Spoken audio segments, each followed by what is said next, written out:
Hello and welcome back to ERU, where we round up the biggest results and talking points from across European football. Joining myself, Doogie Critchley, this morning. We've got Michael McCubbs. McCubbs, how are you? Did you have a nice weekend? I did indeed, Dukes. Did indeed. Pretty action-packed, but somehow managed to watch the FA Cup final and the Man City game as well. Managed to catch up a bit on the European highlights as well. So yeah, raring to go this Monday morning, Dukes. How about yourself? Oh, I'm glad to hear it. Yeah, no, I'm all good. I actually really enjoyed the FA Cup final. I put it on Twitter afterwards. No one seemed to agree with me, but I thought the drama at the end was absolutely brilliant, and there were some good chances throughout as well. Maybe not the most high-quality final we've seen, but fair play to Liverpool for getting over the line in that. And then, yeah, some cracking games across Europe as well, which we'll be dissecting this morning. But before we get into the results, let's kick off with our story of the week. And it is a big one, guys. Robert Lewandowski is apparently going to leave Bayern Munich. This comes in from @CoolerHD, who obviously has a bit of vested interest because it appears that he's going to Barcelona. But what's going on with this one, McCabs? Yeah, I mean, we've been chatting about this for the last, 6 weeks, haven't we? There's been a lot of talk about it in the press, coming from kind of supposedly Lewandowski sources, etc. But now there seems to be some real clarity to the situation. And it looks like Lewandowski, is going to leave Bayern Munich. He confirmed that he wants to leave, telling Sky that I won't sign a new contract. We have to find the best solution for both sides. He also said that he told the club that if an offer comes in, then he will have to think about it. Also, for the club's perspective, I guess as well. I guess out of respect, obviously, for the club, he wants them to be prepared for whatever may come. According to Fabrizio Romano, his agent Pini Zahavi will open talks with Bayern in an effort to persuade them to sell him very soon. And his priority is to play for Barcelona, as you said, who have a contract apparently on the table until 2025. That would be like a 3-year contract. Huge news, obviously, for both clubs. Firstly, for Bayern, who will almost certainly lose the 33-year-old, who has been, particularly influential for them over the last 3 years. 50 goals in 46 games this season alone. That's his third consecutive year of scoring at least 48. Huge gap in the centre-forward slot for them. They're going to need to find a replacement as soon as possible. They've obviously missed out on signing Erling Haaland. Serge Gnabry is supposedly at a bit of an impasse over contract negotiations, so that's a problem for them. And Sky are reporting that apparently Ousmane Dembele is one of their primary targets. Obviously, would be a great pickup. We were talking about him as a, we have talked about him as a pickup for PSG, haven't we? But obviously his fitness record isn't the best either. Sadio Mane is obviously another player who's been talked about. We spoke about him on Continental Club on Friday. Go and check that out after this. But Dukes, if they both leave, I feel like Gnabry will probably stay. But if they both leave, they've scored 66 goals between them this season. Not to mention, the creative side of their games as well. This would be huge for Bayern, but Barcelona, what would it mean for them? Yeah, it'd be absolutely massive for Bayern. I saw someone put on Twitter yesterday, or maybe it was a reporter actually, saying that they'd probably play Musiala as a 10 and put Thomas Müller up front as a 9, but he hasn't played there for quite a while, Thomas Müller, and I actually can't really remember an extended period of time where he shone as a number 9, Thomas Müller. So creative, excellent again this year. I think it was 18 assists this year for Thomas Müller, so phenomenal year from him, but I think it'd be a bit risky. So Bayern have left themselves a little short in that area, but for Barcelona, this would be a quite frankly ridiculous signing, and after 18 months, 2 years of being quite below where they want to be, it's the sort of signing that would put them instantly back into contention for a Liga title, definitely in the next couple of years. He'd elevate their attack, beyond all realms of possibility. So 35 goals in 34 games this year in the Bundesliga. He's averaging 4.8 shots per 90. That's the first in Europe. He gets 2.4 shots on target per 90, which is 0.6 more than the next best in Europe, Patrick Schick.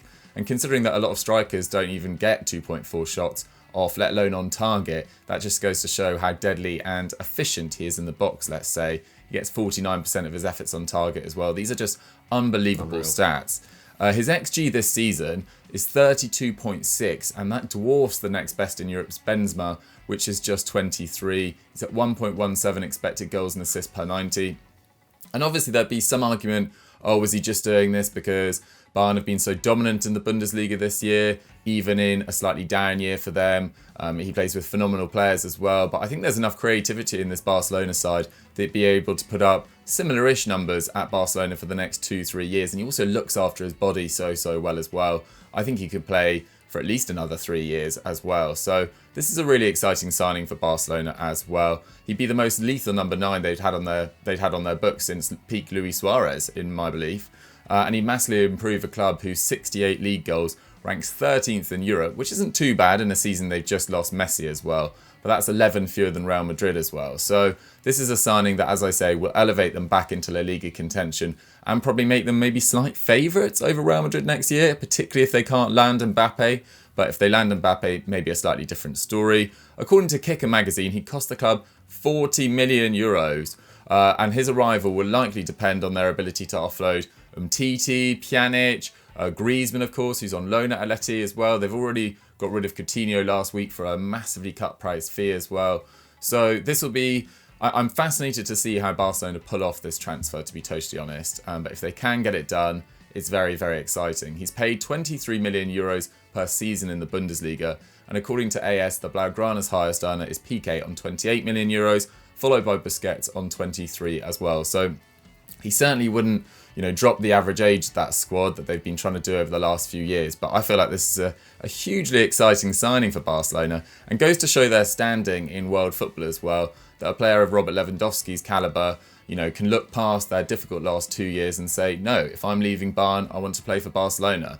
I mean, McCubbs, from a slight cooler perspective, you must be buzzing about this potential move. I mean, yes, it's incredibly exciting, and it's really exciting to the prospect of seeing Robert Lewandowski in a different league. He's been in the Bundesliga for pretty much his entire professional career, give or take, a few years at the start, and I mean, he is a bit of a game-changing signing in some respects. At the same time, there's a lot of resources, I think, for Barcelona to be putting into the striker position. They already have Aubameyang there. Okay, Aubameyang could maybe shift to the left, but Barcelona do have options on the wings as well. So yeah, it's a blockbuster signing. It's certainly a signing that will make them more competitive in Europe, make them more competitive in the league. I think regardless, they're going to be going toe-to-toe with Real next season anyway. So yeah, it's really exciting on one hand, and I'm really excited to see how prolific he will be in La Liga. We were talking about him versus Benzema recently, weren't we, in a continental club? And there's arguments about the different leagues they play in and the different teams they play in. If Robert Lewandowski can do it in a Barcelona side, which is still quite a bit inferior to Bayern Munich in La Liga as well, I think that's that'll be a much more fair point of comparison. But yeah, I do, like you, Dukes, not quite sure how they're going to pull this off. And if they do pull this off, what money is left to sort out the other problems in the side? Because particularly in the back line, there still is a lot of work to do, especially in the long term. So yeah, I'm on one hand very excited about this, but also a little bit apprehensive as to what it means for the rest of the squad building. There we have it. Barcelona fans, let us know what you guys make of this. And Bayern, who do you want to replace Lewandowski? Let us know in the comments down below. And let's move on to our massive result of the week.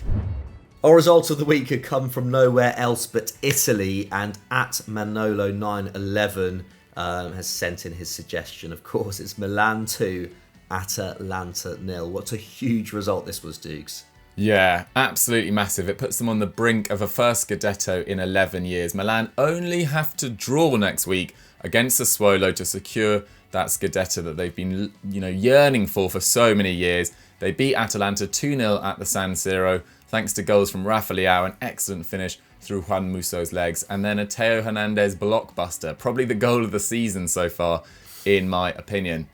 They are 2 points ahead of Inter as it stands, so they only need a point next weekend because they've got a superior head-to-head record against Inter Milan this year. They drew 1-1 and then they beat them 2-1 in that game that Olivier Giroud really turned up for, which is looking like probably the most crucial game of this season so far. So they are on the edge of history now, They weren't at their best in the first half, I think it's fair to say, but the game came alive in the second. First with Junior Messias lofting a through ball through to Rafa Leao. Messias had only recently come on, so an excellent move from Pioli to bring him on. And Rafa Leao finished through Muso's legs, as I said. That's 11 goals and 6 assists this season for the 22-year-old Portuguese. And he's now got 2 goals and 3 assists in his last 4 games for Milan. So while Lautaro Martinez is doing his best to keep Inter in contention, it's really Rafa Leao that is keeping Milan in the driving seat.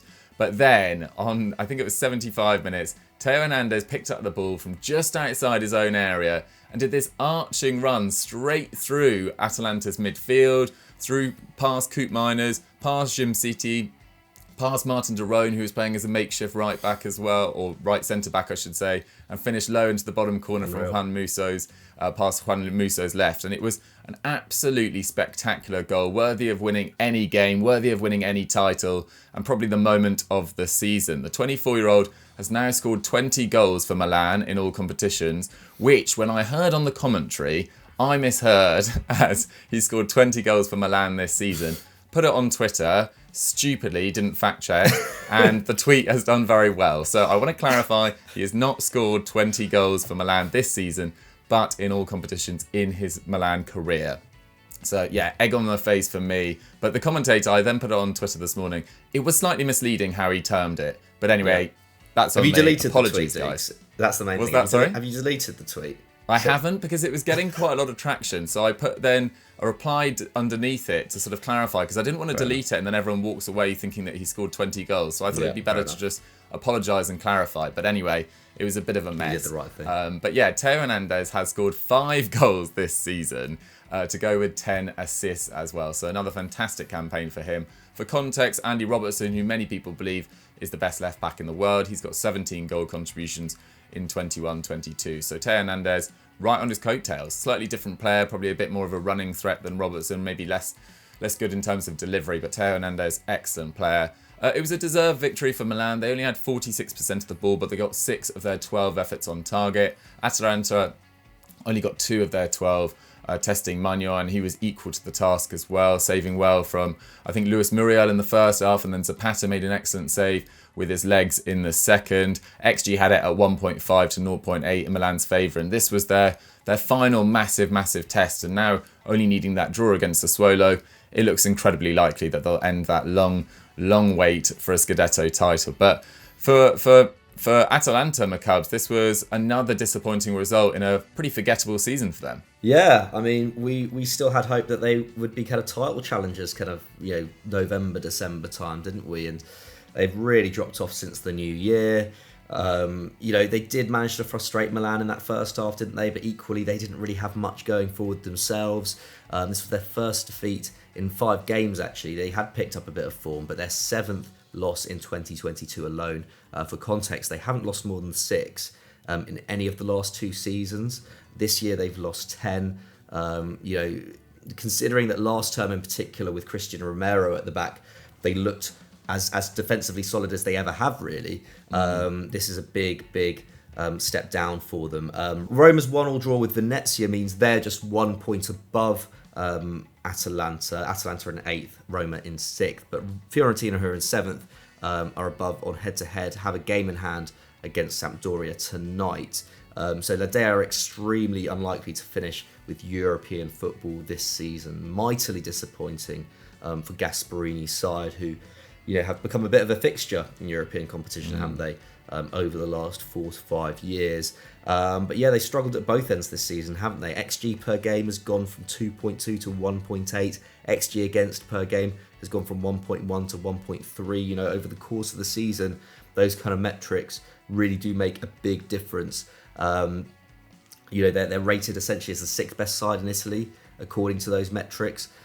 Which, considering what this is a team that was scoring, 90 plus goals each season before, again, signals such a big downturn. 8 of their 12 most used players are over 29. They have the 15th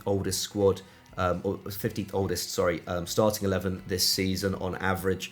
So yeah, there's definitely work to be done in the market. You back Atalanta because they are such good players in the transfer market. They're so kind of astute, especially actually at getting in kind of older players and getting the best out of them. But this will be, I think, a transitional summer for them, all things considered. Hopefully they can get, hopefully they'll trigger the option on, say, a player like Demiral, who I think has a big future. But yeah, that forward line, is not getting any younger. And yeah, they do need to refresh it, I think.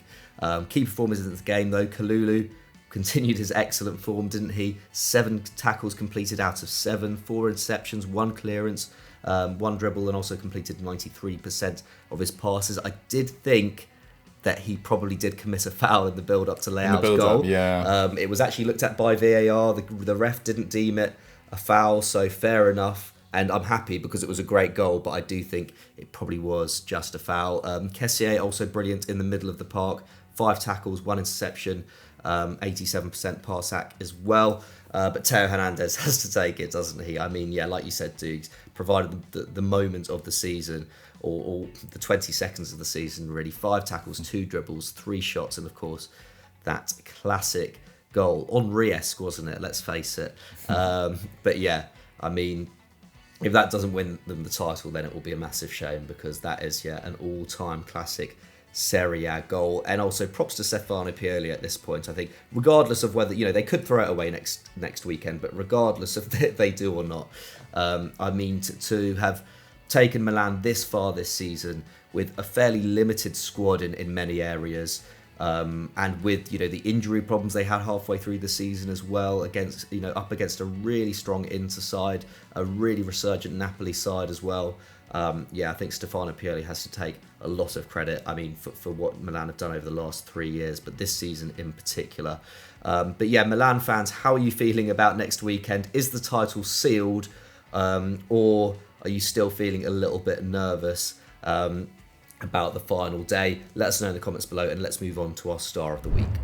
Okay, it's time for Star of the Week, as Makub says, and this week we've gone for Sasa Kalajdzic. And it's mainly because we wanted to talk about Stuttgart's crazy win, but this came in from Waisak Krishnan. What went down with this one, Makubs? Unreal, wasn't it? I mean, the atmosphere in that stadium was spine-tingling. Sasa Kalajdzic, who's had a difficult season, scored a crucial goal in Stuttgart's 2-1 win over Köln, with Wataru Endo's stoppage time winner securing the Reds' Bundesliga status on the final day of the season. Hertha, of course, lost 2-1 to Dortmund quite late on as well. Go and check out the Makoko winner, by the way, if you haven't already. Amazing pass from Bellingham and a great finish from the 17-year-old. What a star he could turn out to be. So Stuttgart's win saw them move above Felix Magath's side on goal difference. That means that Hertha will contest the relegation playoff with Hamburg. What a tie that is, to see who will join Fürth and Arminia in the Bundesliga 2 next season. Schalke and Werder Bremen have gone up automatically, so we'll see those 2 giants of the German game back in the top flight. But this represents a remarkable turnaround for Pellegrino Matarazzo's men, doesn't it? I mean, one of the kind of, not dark horses, but one of the kind of hipsters' choices in the Bundesliga last year, wasn't it, for the kind of way they played football and the kind of players they had. But they were 17th, 4 points from safety after 4 wins in their opening 22 games. They looked in really deep trouble, but they've only lost 2 of their final 10. They've really, really brought it back. And I think, not so much just this game, but, this is a lot down to Kalajdzic returning to the side, right, Dukes? Yeah, I mean, he had a really difficult start to the season with injury. A shoulder injury meant they only featured in one of their first 17 games of the season, but he battled back to contribute 6 goals and 2 assists in 15 league games, which is a pretty respectable tally for a struggling Bundesliga side. And I believe he finished as Stuttgart's top scorer as well.